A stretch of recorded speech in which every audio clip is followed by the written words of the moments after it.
سڵاو مەسیحیەکانی عێراق لە ڕابردوودا لەگەڵ دامەزراندنی دەوڵەتی عێراقدا حاڵیان چۆن بووە ئەی لە ئێستادا و دوای هاتنی داعش حاڵیان بەچی گەیشت ئایندەی مەسیحیەکان لە عێراقدا بەرەو کوێ دەچێت بینەتمان فرەیی و هەمەڕەنگی کۆمەڵایەتی هەم دەتوانێت ببێتە هۆکاری دەوڵەمەندی و گەشەی کولتوری و شارستانی و بە ئاراستەی بەرەو پێشچوونی کۆمەلگا سوودی لێوەربگیرێ هەم دەشکرێ وەک بنەمای ناکۆکی ئاینی و ڕەگەزی و مەزهەبی خۆی دەربخات. مێژووی پێکەوە ژیانی پێکاتەکانی عێراق و کوردستان بەردەوام لە هەوراز و نشێوی هاوچارە نووسیدا بۆ لەگەڵ یەکتر، بەڵام زۆر جار بە ئاراستەی سڕینەوە و لە ناوبردن دەسەڵاتی سیاسی و حکوومەتە یەک لە دوای یەکەکان پلانیان داڕشتووە. مەسیحیەکانی عێراق ئەمڕۆ لە هەموو کات زیاتر لە بەردەم هەڕەشەی کۆچپێکردن و ڕاگوێزراندان. بە جۆرێک لە دوای پرۆسەی ئازادی عێراق ژمارەی دانیشتوانی مەسیحی بە شێوەیەکی ترسناک لە کەمبوونەوەدایە. ئەوەش هەم پەیوەست بۆ بە ململانەی مەزهەبی و تایفی و هەم لاوازی حکوومەت لە پیادەکردنی یاسا کارپێکراوەکان. گۆڕینی دیموگرافی ناوچەکە بەتایبەتی دوای پەلامارەکانی داعش بۆ سەر عێراق وای کردووە بەشێکی زۆری مەسیحیەکان ڕووبکەنە هەرێم و بەشێکیشیان بەرەو هەندەران کۆچ بکەن. بەم جۆرە باڵانسی نەژادی و نەتەوەی لە عێراق لە ژێرەوە گۆڕانی بەسەردا هاتووە. دەپرسین بەکارهێنانی ئایدۆلۆژیای توندڕەوی مەزهەبی و بەلاماردانی ئاینی تا چەند کاریگەری هەبووە لەسەر ئێستا و ئایندەی مەسیحەکان. یاساکانی عێراق و هەرێمی کوردستان تا چەند زەمینەی مانەوەیان و ئەم پێکاتەیە سازاندووە و مامەڵەی دەسەڵاتدارانی عێراق چۆن بۆ لەگەڵ کۆچی بەردەوامی ئاشووری و کلدانی و ئەرمەنیەکان. مامۆستا مەسیحەکان لە عێراقا وەک دەرەکەوێ لە ڕابردووە تا ئێستا بەرەو کەمبوو نەچنەوە. ئایندەشیان ئایندەیەکی ناڕوونە پێت وایە ئەم قسەی ڕاست بێ؟ 100% لەگەڵتۆم لەبەرەوەی ئەوەی کە ڕوودا مەسیحیەکان و پێکهاتە جیاوازەکانی عێراق بە شێوەیەکی گشتی نەک ئێستا بەلکو لە ساڵانی ڕابردووش چی حکوومەتەک تا ئێستا نەهاتووە پلانێکی دانرابی بۆ ئەوەی بتوانی مافی ئەم پێکهاتانە بپارێزێ و ئەوەی ببنەوە هاوڵاتیەک و بەشدارێکی ڕاستەقینەیان هەبی. لەبەرەوە من قسەکم هەیە چەند جار و تومە و ئێستاش حەزەکەم بیڵێمەوە بە نسبەتی مەسیحیەکان لە لای من پێی ئەڵێن بە عەرەبی مهاجرون مؤجلون، یعنی ئەوانەی کە ئیمڕۆ بەیانی ساڵێکی تر نازانم کەی مانەوەی بێ ئەم شوێنە بەجێ بێڵن ئەگەر وەزعەکە بەم شێوەبی و حکوومەت و وەلایەنی پەیوەنددار و بەرلەمان و لە ڕووی یاسایی و لە ڕووی کارکردنە چارەسەر نەکرێت. مامۆستا پێت وایە ئەو هیجرێ ئەم کۆچکردنەی مەسیحیەکان هەر شتێکی خۆڕسکە بڵێن خوان ئەترسن یا هەر ئامارەیەکە لەسەر مەسیحیەکان بۆ چۆڵکردنی عێراق و بە یەکڕەنگکردنی بەتایبەتی بڵێن لە مووسڵ و لە کوردستان و کۆچکردن بە خۆی خودی خۆی مافێکە دراوە بۆ هەر مرۆڤێک بە مەرجێک ئەم کۆچکردنە بۆ بەرەو پێشبردن و بەرەو باشکردنی ژیانی خۆی بێتن و بە ڕێگایەکی نێودەوڵەتی. بەڵام ئێمە باسی ئەوە با بکەین ئایا کۆچکردنی بە زۆرە مەلی چۆنە؟ ئەوەی کە ڕوودا لەسەر بزەبت تەهجیر ئەوە کۆچکردنی بە زۆرە ملی کۆچ پێکردنە یاخو بە زۆرە ملی تۆ نابی لێرە بمینێ و ئەوەی ڕوودا لە کۆتایی 2004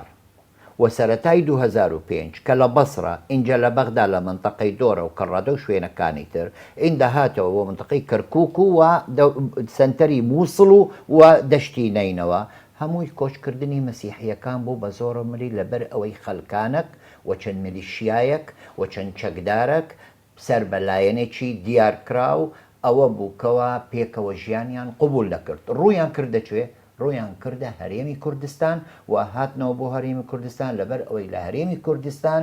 زۆر جیاوازیەک هەیە لێرە پێکەوە ژیان بەرقەرارە سەقامگیرە ئەمن و ئاساییش هەیە. اینجا ئەوەش لەبیر نەکەین ئەمانەی کە لەوێ کۆچیان پێکرا و گەڕانەوە بە ئەسڵ لە بنەرەتە ئەمانە ئەسڵی کوردستانن چونکە ئەگەر بێوە سەر مەسیحیەکان لە هەولێرەوە و بۆ خوارەوە یان لە سلێمانیەوە لە کۆی سنجەقەوە و بەرەو خوارەوە لە ئەرمۆتە یان لە دەشتی مووسڵ بەرەو خوارەوە یەک گوندی مەسیحی تیانە بەڵام گوندەکانی مەسیحی و شوێنە ئاسەوارەکانی مەسیحیەکان چ لە هەولێر لە عنکاوە دەست پێ دەکە هەتا دیانە و هەتا حەریر و باتاز اینجا عەمادیە و دۆک و زاخۆ و دەور و پشتیان مامۆستا بمبورە شتێک سەرنجی ڕاکێشام لە قسەکەتە وت ئەوان پێکەوە ژیانیان قبول نەبووە پێت وایە مەسەلە پێکەوە ژیان بێ بە معنە حەزاریەکە یا ئەوان تەمایان لە ماڵ و مڵک و سەروەتی مەسیحەکان هەبووە لە هەردوو دەیگرێتەوە یەک بیر و بۆچوونیان و ئیمانیان بە پێکەوە ژیان نییە لەبەر ئەوان سەیرت ئەکەن بە ئاینێکی جیاواز و لەبەر ئەوەی کۆمەڵێکی توندڕە و لە نێواندا هەبووە و بە حالەتێکەوە سەیری ئەمانە ئەکە کەوا غێری مسلمانن و لە لای ئەوان غێری مسلمان ژیانی نابی لەگەڵیان بێت مەسیحی و ئەهلی کتاب بە باشی مەعامەلیان خۆی ئەگەر تۆ بێەوە سەر ئەسڵا لە قورئانی پیرۆزی شوهایوتووە بەڵام ئەمانە دیوەکەی تر لە ئاینە وەرەگرن ئاینەکەیان کردووە بە سیاست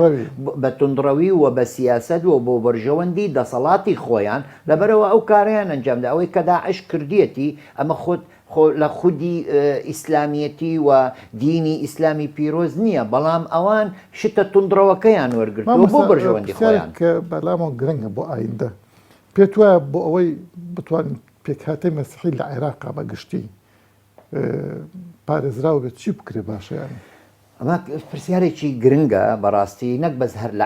عێراق و هەرێمی کوردستانە لە عێراق بەداخەوە هەتا ئێستا نەکراوە یعنی ئێمە هەمان نەزانین دەستوری عێراق لە ساڵی 2005 بووە بە دەستورێکی هەمیشەیی و مادەیەکی گرنگی تێدایە کە مادەی 125 باسی پێکهاتەکانی عێراق دەکاتن یەک لەوانەکە مەسیحیەکان بە کلدان و ئاشوریەکانی پێناسەی کردووە و ئەڵێ ئەم پێکهاتانە هەمویان یاخو کەمەنەتەوەییەکان بەپێی ناوی ستاندەری جیهانی ئەمانە مافی سیاسیان و مافی مەدەنیان و مافی ئابووریان پارێزراوە و ئەوە ئەبێ ڕێک بخرێ بە یاسا لە 2005 ئیمڕۆ 2019 ئەم یازایە دەرنەچووە باوەڕ ناکەم بە 20 ساڵ تقریبا بەڵام ئەگەر بینەوە بۆ هەرێمی کوردستان بەبێ بوونی ئەم یاسایە ئێمە لێرە مافی هەیە بۆ بەشداریکردن چی لە ڕووی تەشریعیەوە لە بەرلەمانە لە ناو حکوومەتە لە ناوەکو بەڕێوەبەری گشتی و ئەوانی تر لە شوێن و گوندەکان لەگەڵ ئەوەشدا لە 2015 یاسایەک دەرچووە بە یاسای ژمارە 5 بۆ پاراستنی مافی ئەم پێکهاتانە ئاینی و نەتەوەی جیاواز ئەگەر کەم و کوڕیشی تێدایە هەموار دەکرێتن لەگەڵ ئەوەی کە ئێمە دەستورمان نییە بۆ ئەوەی ئایندەی مەسیحیەکان و کەمنەتەوەیەکانی تر پارێزراوە پێت وایە کوردستان لە چاو عێراقا بە بەراورد لەگەڵ زۆر فەرقی هەیە نەک مەسئلەکە ئەوەیە کەوا مەسەلەی ئاینی کورد وەکو میلەت ویستم ئەو پرسیار ڕێزم هەیە ینی بۆ میلەتەکانی تر جیاوازیەکی زۆری هەیە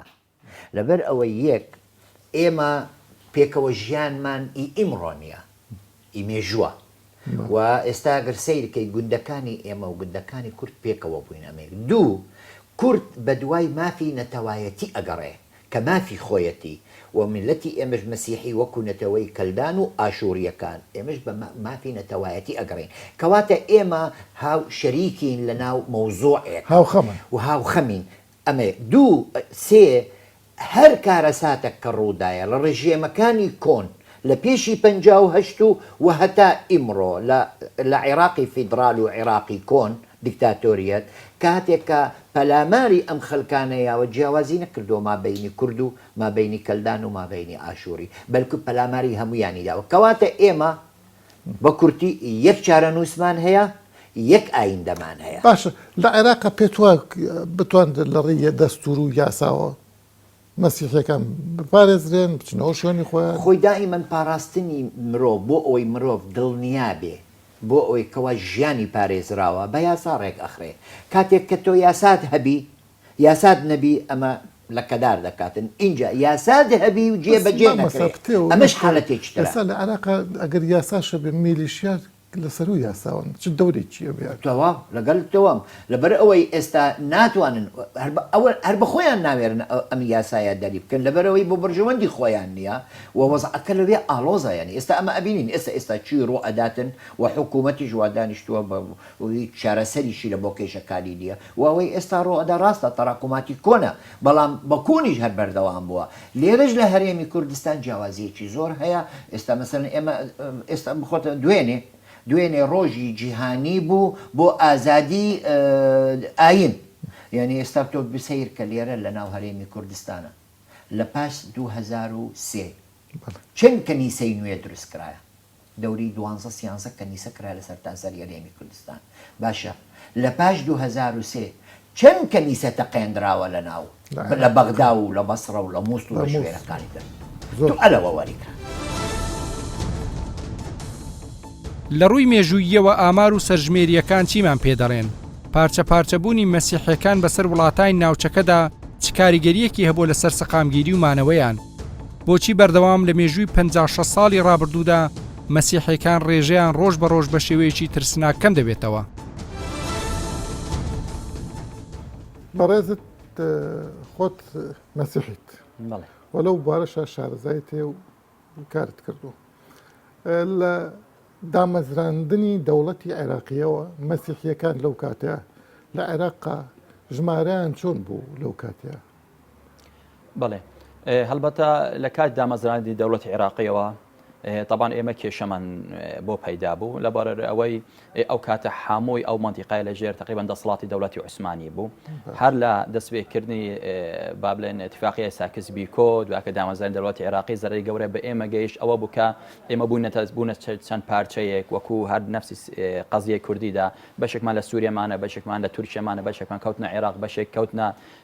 ئێران پارچە پارچەکرد بێگومان مەسیحی یا وەک ئاشووری وەکو مەسیحی وەکو ئاشووریش چونکە ئێمە وەکوونەتەوە ئێمە ئاشوورین ئێستا بەڵام کاتێک کە عێراقی نوێ دامەزرا ڕاستی ئێمە ئەو ڕۆڵەمان پێ نەدرا بە هۆکاری ئەوەش ئەوە بوو کە مەهانە و هەنجەتی دەوڵەتی عێراقی ئەوساوە بوو کە ئێمە سەر بە دەوڵەتی تورکیان ئێمە بە حساب عوسمانین دەبێ ئێمە بچین لە وڵاتی تورکیا با بڵێ مافم پیازەکانی خۆمان ئیتر ئەوە تەفسیری دەوڵەتی عوسمانی زۆری لە مووسڵان نەبوون آخر ئێمە بەشێکمان لە سەروی هەکاری بووین یعنی کاتێکە هەکاری بۆ دوو بەشێک کەوتە بەر عێراق بەشی باکوورەکە و کەوتە بەر تورکیا ئێجە بەشێکی زۆری ئاشووریەکان ئەوەی کە من وەکو ئاشووری باسەکەم کەوتنە لای با بڵێن جنوبی هەکاری ئەو کاتێکا شەڕی ساڵی 1914 جەنگی جیهانیەکان بەرپا بوو ئێمە ناچار بووین دژ بە عوسمانەکان شەڕ بکەین دوات هاتوونەتە ئێران لەرێ ئێرانەوە هەمەدان هاتوونەتە ناو خاچی عێراقەوە جا ئێمە لە عێراق نەبوون لەو کاتە بەشی ئاشوورەکان لە عێراق بوون بەڵام بەشێکیان نەخێ لە تورکی ئاژیان دواتەکە خەتەکەی بڕۆکسل دانرە ئیتر ئەو کات عێراق دروست بوو ئەو کات بابن دەوڵەتی لەو کاتە مەسیحیەکان لە عێراقا ڕێژیان نەک با بڵێن ژمارەت ڕێژان لە چاو دانیشتوانی ئەوسای عێراقا ئێمە ئەو کاتە نیمانە هەروەها احتیماد لەسەر ناکەی لەبەر چەند هۆکارێک یەک ئەو ڕۆژانێکە هەمانە طبعا قانونی نین لەبەرەوەی تعداد و ئەحساتی سوکانی نەکرایە دووش بەخۆ دەزان دەوڵەتی عوسمانی یاخود ئەو دەوڵەتانێک کە با بڵێن وەریسی سەقافەتی دەوڵەتی عوسمانی بوون زیاتر تعداد سوکانی بۆ مەرامی تایبەتی خۆیان نەکرد بۆ نمونە تاکو بزانن تەجنید چەندی تایە زەریبە وەرگرتنەکەیە ئەجا لێرە زۆر کەس منداڵەکانیان ناو نەئەنووسی لە ئێحساکاندا بێجگرە و کێشانەی زانستی و کێشە علیمەکاندا خۆ مەسیحیەکان تەنیا ئاشووری نین نەخ بێگومان بەڵام کێشەی ئێمە بەداخەوە کێشەی ئێمە لە عێراقدا وەکو کێشەی ئاشووری بە دەرکەوتووە بێش ئەوە وەکو کێشەی مەسیحی بە دەرکەوتووەکەلدانیتان هەیە بەڵێ بێگومان بەڵام کێشەی عێراق لەگەل ئاشوورەکاندا بوو ئەمە واقعێکە کەس نکۆڵیەوە ناکاتن یعنی کوشتارگای سمێر کە ساڵی 1933 کە بەسەر ئاشوورەکان داهات بەشێکی زۆری مەسلەکانی نەگرتەوە ئەو کوشتارگایە ئەوە بوو وەکو ئێستا کە ئەبینین چەند کەسانێک دێن داوای مافی خۆیانەکەن ئێمە داوا و مافی زۆر بەسیتمان هەبوو ڕاستیدا داوای شوێنێکمان ئەژی وەکو ملەتێک لێ بژین چونکە ئێمە خاکی خۆمە لە دەستدا بوو لە وڵاتی تورکیا دەبوای لە عێراقدا تعویز بکرێن معاهدەی لۆزان مادە 31 مادە 36 ئەو حەقی بە ئێمەدا بوو بەڕاست ئیتر لەو کاتەوە کێشەی ئاشووری با بڵێن بەلەو لاوازی چوو ژمارە دانیشتوانی ئاشووری ژمارە دانیشتوانی مەسیحی بە شێوەیەکی گشتی بەرەو کەمبوون ڕۆیشت لەبەرەوەی سیقەمان بە حکوومەتەکە نەما لە حکوومەتی عێراقیە نوێنەرتان نەبوو چ لە وەکو مەسیحی هەمان بووە بەڵام ساڵی 1936 ئەو کات مەملەکەی عێراقی یەکەم دەلیلی دامەزران بە ناوی دەلیل مەملەکە العێراقیە کە ناوی هەموو کەنیسەکان و ئاینەکانی تیا بوو لەبەر کوشتارگەی سمێل ناوی کەنیسەی ئاشووری و ئەوانە کە پەیڕەوی کەنیسەی ئاشووری ناوی تیا نەبووە بخۆ ئەوان زۆری نەش بوون لەو ئەو کاتە بەڵێ ئێمە ئەگەر زۆری نەش نەبووان بەڵام ئێمە با بڵێن هێزەکە لە دەستەڵاتی ئێمەدا بوو بەڵام بەداخەوە چۆن بینەس ئەمریکا پشتی لە کوردەکانێکی ڕۆژ ئاوای کرد بریتانیا ئەو کات پشتی لە ئاشوورەکانی کرد و ئیتر کوشتارگەی سلێمانی کوشتارگەی سمێلی لێ هاتنی بەڵێ یعنی حکوومەتی عراقی بەجێش ئەم کوشتارگەی بێگومان چونکە جێش عێراقی هاتە ئەو منطقانە زادن عشاعری عێراقیش یعنی ئەو کاتە شەڕێکی گەرم هەبوو لەنێوان سونە و شیعەکانی باشوور و ناوەڕاست عێراقدا ئەوانش لەوێن دەر وەکو جیهادێکی مقدسش عینی چۆن لە تورکیا بەسەر ئێمەداکرا دیسان ئەوکە لەسەر لە ناو وڵاتی عێراق دووبارە ئەم شتە ڕوویدا بە نەفسی فکر و فەلسفەی دەوڵەتی عوسمانی دوای مەزبەحەی دەوڵەتی عوسمانی و ئەوانش نهاتنە عێراق بێگومان ئەوانش هاتن ئەوانش لەگەڵ ئێمە هەر کۆچبەر بوون هاتن بەڵام ئەوان تقریبان دەستیان لە پرۆسەی باڵن داواکاری نەتەوەکانی خۆیان بەردا بەڵام ئێمە باش ئێوە بۆ هەموو وەک مەسیحی داوای مافتان نەکردو تۆ بۆ وەک ئاشووری ئەو بۆ وەک ئەرمەنی یانی بڵێ آخر کێشەکە لێرە کێشەی نەتەوەی بوو ئەو کاتە ئەو کاتە ئێمە کێشەی ئاینمان نەبوو تقریبان کێشەی نەتەوە بوو ینی کاتێک لە ئەرمان لە درا ڕاستە دەیگوت ئەوە مەسیحیە و باڵن ئەوە کافرە بەڵام قالبەکەی ناوڕۆکەکەی کێشە نەتەوەیەکە بوو ئاشووریەکان لەسەر چ مەزهبێکن ئاشوورەکان سەر بە ئەوەی ئەرتۆدۆکسن بەڵام وەک ئەگەر بین باسی دابشبوونی جوگرافی لە سەرتاسەری عێراقی ئەو سا بکەین بۆ نمونە ساڵی ئەگەر ساڵی 1957 بە نمونە وەرگرین ئەبینین لە پارێزگای وەکو ئەمبار 8,041 مەسیحیتیا بووە لەو کاتێ ساڵ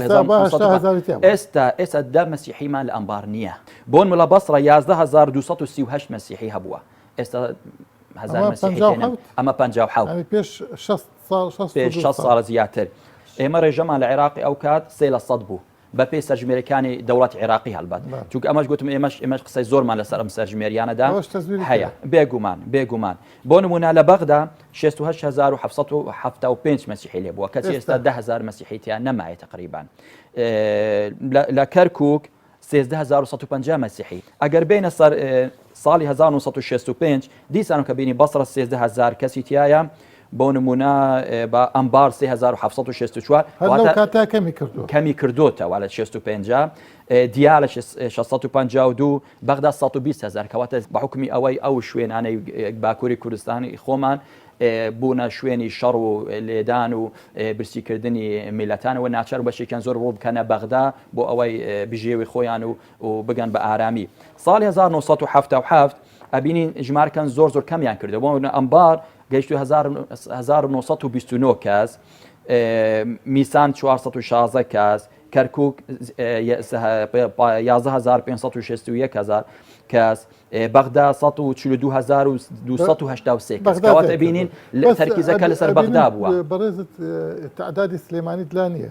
بەلام هەموو لەلایە هەموو حافظ بۆ نمونە سلێمانی ساڵی 77 1253 کەسە هەولێر 10,722 نینەوەمانەیە 53,945 دۆکمانەیە 15,597 تعدادیان چنە لە ئێستا تعدادی ڕسمیمان نییە ئەوەی کە دەکرێت تەنها مازندەیە تەنها قسەیە ئەوەی کەنیسە ئەڵێت ئەوەی منەظەماتی مەدەنی ئەولێت ئەوەی حکوومەتیش ئەڵێت تەنها مەزیندەیە بەڵام ئێمە زیاتر لە 150 دانیشتوانی مەسیحی لە دەستمان داوە لە ماوەی 2003 تاکو ئێستاوە. تێڕوانینی فەرمی دەوڵەتی عێراق و ڕوانگەی زاڵی دەسەڵاتی سیاسی چۆنە؟ ئایا دەقە یاسایەکان توانی بیانە پارێزگاری لە وجودی مەسیحیەکان بکەن هاوکاری کۆمەلگای جیهانی بۆ مانەوەی ئەم پێکاتەیە لە زێدی خۆیان تا چەند سەرکەوتوو بووە؟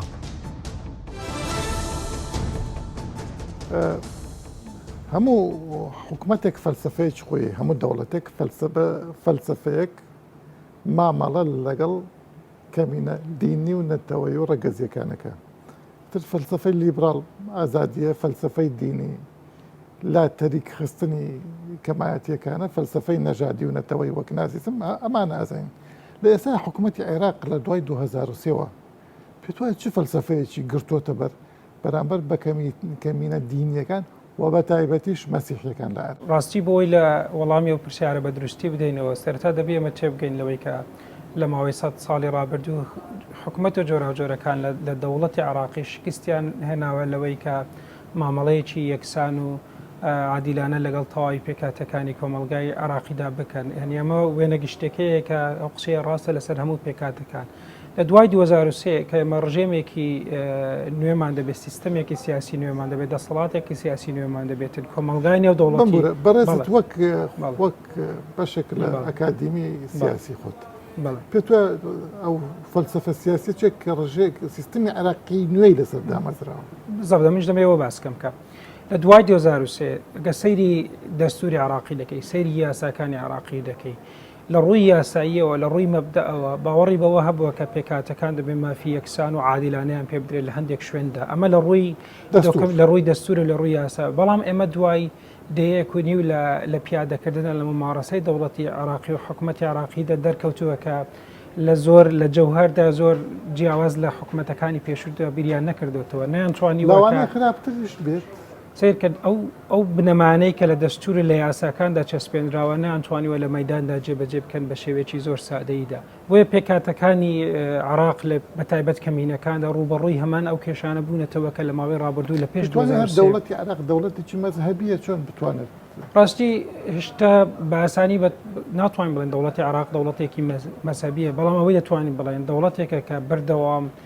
چینێک یا گروپێک یا نخبەیەک تایدا دەسەڵات بۆ لایەنەکانی دیکەی پەراوێزی سەردەست هەیە ئەوەی تر بۆتە کارتۆنتیایە بۆ نمونە کورتش دەسەڵاتێکیە لە حکوومەتی عراق تەنانەت لە پەرلەمانەکەشیدا ئەجاین چێن ئەوەش پرسیارێکی دیکێ بەڕاستی کورد بە پێی دەسەڵاتەکانی هەر ئەوەندەیە کە پێگەکەی پێیداوە بەڕاستی مەمانەیەوە نیوە ئەو دەسەڵاتەشی بەردەوام لە گۆڕاندا بەچووکە پێگەی هێزی لە بەرامبەر بەغدا لە گۆڕاندا بووە ئێمە دەزانین شیعە وەکو ناسنامەتیایدا بەڵا دەستە بەڵام لە ناو شیعەشدا کۆمەڵێک هێز و ئەکتەری سیاسی جیاوازدا هەنە هیچ فۆرمێک لە شیعە بە تەواتی باڵا دەست نییە لە پرۆسی سیاسی لە عراقدا بەڵام ئەوەی دەتوانین بڵێنەوەی شیعە بەگشتی باڵا دەستە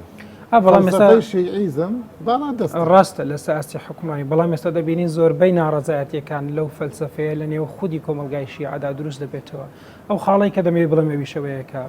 لە عراقدا شکست سێنراوە لەوەی کە هەموو هاوڵاتی و هەموو پێکاتەکان لە پرۆسی حکومڕانیدا حەز بکەن کە بەشێکن تایدا بەشدارن تایدا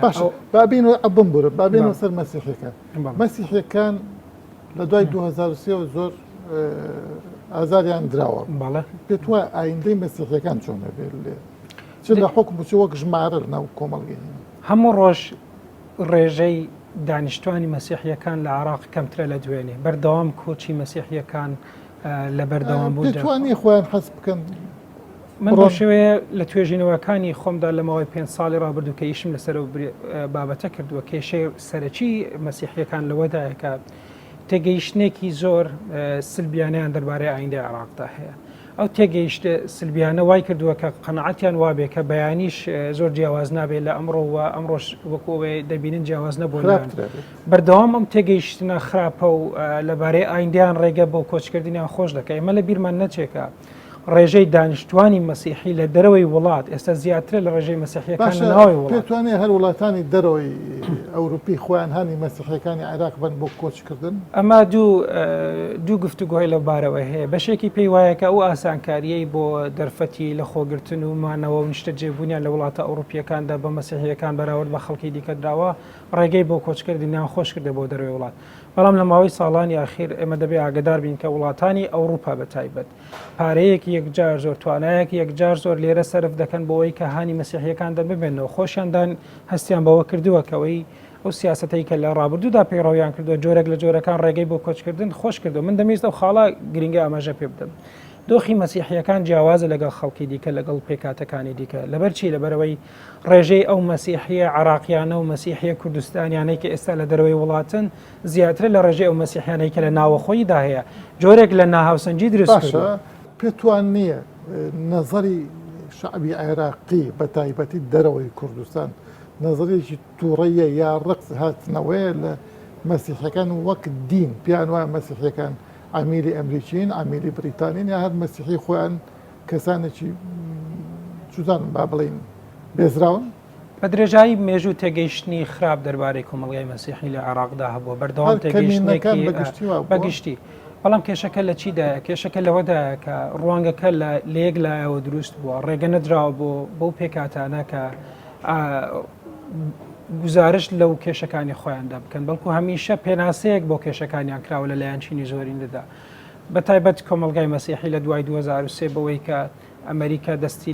لە گۆڕینی ڕژێمی سیاسی هەبوو هەموو ئەو لایەنانەی کە باوەڕیان بە دڵیان بە گۆڕانکاریەکان خۆشنە بۆ جۆرێک لە جۆرەکان ئەو تۆڵەیە یا ڕقە تەرجمە دەکەن بۆ پەیوەندیەکانیان تێگەیشتن لەگەڵ مەسیحیەکان دەستیان هەبوو لەوەیە جانی چێت تێگەیشتنێکی گشتیان بۆ قەزیەکە هەیە پێیان وایە ئەوانش بەشێکن لەو ململانەیە گەورەی کە لەسەر عێراقدا نەچوونەتە ناو وردەکاریەکانەوە نەچوونەتە ناو جیاوازیەکان کە لە نێوان دانیشتوانی مەسیحی لە عێراقدا هەیە بەراورد بە و دەوڵەتانەی کە نوێنەرایەتی با بڵێن لە ڕووی ئاینە و نوێنەراتی مەسیحیەت دەکەن کەی ئەوانە نوێنەراتی مەسیحیەکەن بۆ نمونە هیچ کاتێک لە هیچ لێدوانێکیشدا لە هیچ سیاسەتێکیان نیشان بەوە نەکردووە بەڕاست بۆیە کە دەبینی وڵاتانی ئەوروپا پارەیەکی یەکجار زۆر سەرف دەکەن بۆی کە لە ناوخۆی خۆیاندا مەسیحیەکان لە عێراقدا مەسیحیەکان لە کوردستاندا جۆرێک لە ئارامیەک بەدەست بێنن و بمێننەوە تیادا بەبێەوەی کۆچ بکەن بۆ دەرەوەی وڵات دو پرسیار بە تەحلیلی نەزاری خۆت بەرامبەر بە ئایندەی مەسیحیەت لە عێراقا ئایندەیان لە هێندەی لە گروپێکی بچووک و لاواز لێرە و لەوێدا دەبیندرێتن هێندە وەکو پێکاتەیەکی جدی پێکاتەیەکی گەورە لە عێراقدا پێناچێ ببینێت. هەوڵدان بۆ سڕینەوەی پێکاتەکان لە مێژووی کۆن و نوێی عێراقدا دیاردەیە کە بەردەوام دووبارە دەبێتەوە بۆ پێشگرتن لە کۆچی زۆرە ملیە و ڕاگواستن و ئاوارەکردن جگە لە یاسا پێویستمان بە کولتورێکی سیاسی هەیە کە دەوڵەت خۆی بە بەرپرسیار بزانێت.